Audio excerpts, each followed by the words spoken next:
یہ جی اس بی کا قد چھوٹا ہے، اتنے لفظ کہہ دیے۔ تو نبی اکرم صلی اللہ تعالی علیہ وسلم نے فرمایا یہ جو تم نے بات کی ہے نا، اگر تمہارے یہ جملے میں میٹھے پانی والے سمندر میں ڈال دوں تو وہ سمندر کڑوا ہو جائے گا۔ تم نے کسی پر تنقید کی، کسی کے قد پر اعتراض کیا، یہ تعلیم امت کے لیے حضور نے بات ارشاد فرمائی، ورنہ وہ خاتون ان کی تو بڑی عظمت ہے، لیکن رسول اللہ صلی اللہ تعالی علیہ وسلم نے ہمیں بتایا، ہمیں سمجھایا، ہمیں سکھایا کہ تم اپنے بول کی وجہ سے، اپنے لفظوں کی وجہ سے اپنی نیکیاں ضائع نہ کر بیٹھنا، دعوے نہ کرتے پھرنا زندگی میں کہ میں نے یہ کر دیا، میں نے وہ کر دیا، میں نے بڑے انقلاب برپا کر دیے، اور جی اللہ کا فضل ہے جی، اللہ نے بڑی توفیق دی ہے جی، ڈیرے پہ بڑے لوگ روٹی کھاتے ہیں جی، دسترخوان میں نے لگایا ہوا ہے جی، فلانے کے ساتھ بھی میں، او بس کر یار، تو کسی کو کیا دے سکتا ہے، یہ دیکھ تو دینے والا تو کریم رب ہے، تو 100 کو دے کے 200 کو دے کے بتاتا ہے، وہ پتہ نہیں کس کس کو عطا فرماتا ہے۔ حضرت ابراہیم خلیل علیہ السلام بغیر مہمان کے روٹی نہیں کھاتے تھے۔ ایک دن مہمان آیا، یہ نبیوں کی شان ہے، پیغمبروں کی شان ہے۔ ایک دن مہمان آیا تو فرمانے لگے بسم اللہ پڑھ، وہ کسی اور نظریے کا تھا، نہ پڑھ سکا، فرمانے لگے جا کہیں اور روٹی کھا لے، اگر نہیں پڑھتا تو اٹھ کے چلا گیا۔ تو رب کریم نے فرمایا خلیل کتنی عمر ہو گئی اس بندے کی؟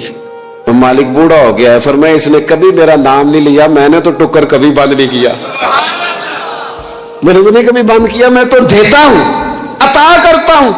یہاں لوگ کہتے ہیں جا تیری تنخواہ کاٹی گئی، یہاں لوگ کہتے ہیں جا تیرے اتنے دن کے فلاں معاملات ختم ہو گئے، جا نکل ادھر سے، میں دیکھتا ہوں کون تجھے روٹی پہ رکھتا ہوں، بس کر، واللہ خیر الرازقین، رزق دینے والا اور بہتر دینے والا میرا رب کریم ہے۔ اس لیے بڑے جملے نہیں، میرے نبی اکرم صلی اللہ تعالی علیہ وسلم نے فرمایا بے شک بڑے بول اور بری عادتیں تمہارے نیک اعمال کو اس طرح بگاڑ دیتی ہیں جس طرح سرکہ شہد کو بگاڑ دیتا ہے۔ لہذا میرے دوستو، عمل کرنا ہے پھر اسے چھپانا ہے، کیونکہ جس چیز کو بندہ چھپاتا ہے نا اسے قیمتی سمجھتا ہے۔ میرا دل کرتا ہے میں یہ بات روز کروں، مجھے پیاری بڑی لگتی ہے، روز کروں یہ بات۔ پاک رسول کی پاک اولاد، عزت والے نبی کا عزت والا گھرانہ، امام زین العابدین، اتنے اتنے موٹے موٹے پشت پر نشان تھے، موٹے موٹے، غسل دیا جا رہا تھا تو ساری کمر موٹے موٹے داغ۔ آج کل پیر کا چہرہ بھی نورانی ہونا بڑا ضروری ہے نا، نورانی ہونا۔ او حضرت بلال بھی بڑے پیر ہیں، اگرچہ حبشی النسل ہیں پر بڑے پیر ہیں۔ لہذا یہ کچھ چیزیں ایسی ہیں جو لوگوں نے اپنی مرضی سے طے کر لی ہیں، اس میں شک نہیں کہ حضور نے فرمایا ہے کہ جسے دیکھ کے رب یاد آئے وہ اللہ کا ولی ہے، لیکن صرف گورے رنگ دیکھ کے رب یاد نہیں آتا، رنگ سانولا بھی ہو پر رب کے انوار برس رہے ہوں تو رب یاد آ ہی جاتا ہے۔ اور میرے دوست، یہ ذرا بات کو سمجھنا اور اسے یاد رکھنا، اتنے اتنے موٹے پشت پر نشان، غسل دیا جا رہا ہے۔ لوگوں نے بیٹے سے پوچھا یہ حضرت صاحب کو کیا ہے؟ تو والد وہاں آرام فرمائے ہیں جہاں غسل دیا جا رہا ہے۔ تو امام باقر رو پڑے، کہنے لگے میرے ابا جی نا اپنی پشت پر تھیلے رکھ کے نا اناج کے، کس کی بات کر رہا ہوں؟ حسین ابن علی کے بیٹے کی، کربلا میں بچنے والے میرے امام کے ایک صاحبزادے، پشت پر بوریاں رکھ کے غریبوں کے گھروں میں پہنچا کے آتے۔ اور صاحبزادہ صاحب آپ کہاں ہوتے تھے؟ فرماتے میں کہتا تھا میں نہ دے آؤں، فرماتے تھے نہیں، اگر تو دینے جائے گا اس غریب کا مجھے نام بھی بتانا پڑے گا جس کو میں لنگر دیتا ہوں۔ یہ میرا اور میرے رب کا راز ہے، میں اس ماڑے بندے کو رسوا کر دوں جس کی صرف بیٹیاں، اسے رسوا کر دوں جو بیچارہ۔ فرمایا وہ مجھے بتاتے نہیں تھے، بڑھاپے تک پشت پر بوجھ رکھ کے انہوں نے نبی پاک کی امت کے گھروں تک پہنچایا ہے۔ میرے اسا فرمایا کرتے تھے کسی کی بیٹی کی شادی کرانی ہے پھر خود نہیں شادی پہ جانا۔ حضور کیوں؟ فرمانے لگے بچی کا باپ تو محسن کے پیچھے ہی بھاگتا رہے گا، خود نہ جانا، بس ٹھیک ہے پیچھے پیچھے رہنا, سامنے نہ آنا, پیچھے. میرے دوست کبھی بھی کوئی بڑا بول نہیں, اس سے نیکیاں. اور پھر ایک اور بات, دل اگر صاف نہ ہو تو بھی مالک نیکیاں قبول نہیں کرتا. پاک ہوئے تے پاک ہی ملدا ہی, تے بنا پاکوں پاک نہیں ملدا. اے سارے وجود دے تون دے نالوں اکو تولا ہے ٹکڑا دل دا. یہ جو پاکیزگی ہے نا دل کی, یہ نہ ہو تب بھی نیک اعمال اس کی بارگاہ میں قبول نہیں ہوتے. نیک اعمال کی قبولیت کے لیے دل کا صاف ہونا, کشادہ ہونا, کھلا ہونا, یہ بھی ضروری ہے. دل میں بوجھ ہو, عداوت ہو, حسد ہو, لوگوں کے لیے کینہ بھرا ہوا ہو اور اعمال قبول ہو جائیں نہ. اس کریم کے کچھ فیصلے ہیں, وہ اعمال کی قبولیت کے آداب بتاتا ہے. وہ کہتا ہے میری مرضی سے کرو گے تو میں قبول کروں گا.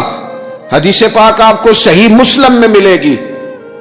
نبی پاک صلی اللہ تعالی علیہ وسلم فرماتے سوموار اور جمعرات والے دن لوگوں کے اعمال اللہ کی بارگاہ میں پیش کیے جاتے. دو مسلمانوں کے, دو بھائیوں کے اعمال رب کی بارگاہ میں پیش کیے جاتے ہیں. اعمال ہیں, نیک اعمال ہے, نیکی ہے, نماز ہے, روزہ ہے, حج ہے, زکوٰۃ ہے, صدقات ہے. وہ نیک اعمال اللہ کی بارگاہ میں جمعرات اور پیر کو پیش کیے جاتے. رب کریم فرماتے ٹھہر جو ذرا, ان کے اعمال کو روک دو.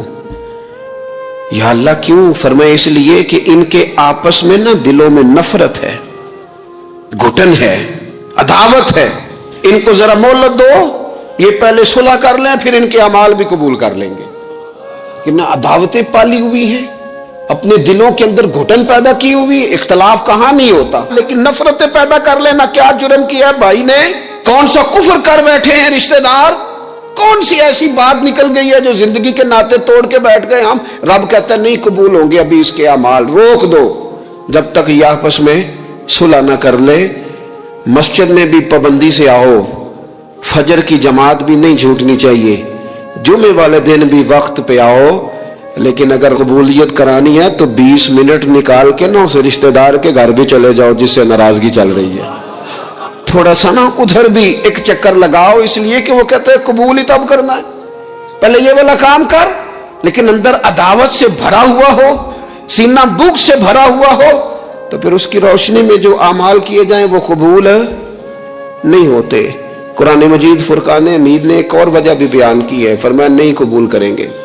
امام شافعی سے ایک بندے نے کہا میرا دل کرتا ہے میں کچھ لوگوں پر خرچ کروں پر مجھے کوئی مستحق بندہ نہیں ملتا. تو امام صاحب ہنس پڑے, کہنے لگا جی آپ ہنسے کیوں؟ فرمانے لگے تو جو کچھ اللہ نے تجھے دیا ہے تو اس کا مستحق تھا, تو حقدار تھا. جب رب نے تجھے بغیر حساب دیا ہے تو اللہ کے بندوں کو ٹٹولتا پھرتا ہے. تو کہتا میں پتہ کروں یہ حقدار ہے کہ نہیں, اور تو اس کے رستے میں بے حساب دے, رب بھی تجھے بے حساب ہی عطا فرمائے گا. تو ڈھونڈتا اور ٹٹولتا پھرتا ہے. قرآن مجید نے کہا بڑے بڑے صدقے دینے والوں, خیرات کرنے والوں, اللہ کے رستے میں خرچ کرنے والوں, ایک بات کا خیال رکھنا, تم نے دیا بندے کو ہے پر دیا ہے اللہ کی راہ میں, اللہ کی رضا کے لیے. یا ایھا الذین آمنوا لا تبطلوا صدقاتکم بالمن والعذا, اے ایمان والو اپنے صدقے ضائع نہ کر لینا. اور یہ قرآن مجید کے لفظ ہیں. کس طرح؟ بالمن والعذا, فرمایا احسان جتلا کر اور تکلیف دے کر. اپنے صدقات ضائع نہ کر لینا, اپنی زکوٰۃ ضائع نہ کر لینا, اپنے فطرانے ضائع نہ کر لینا. بالمن والعذا, یہ جو دو جملے ہیں قرآن مجید کے, یہ اس عنوان پر حرف آخر ہے. جب بندہ کسی کو احسان جتلا دیتا ہے تو تکلیف خود بخود ہو جاتی ہے. بالمن والعذا, تم نہ احسان جتلا کر والعذا اور تکلیف دے کر اپنے صدقات کو ضائع نہ کر لینا, احسان نہ جتلانا.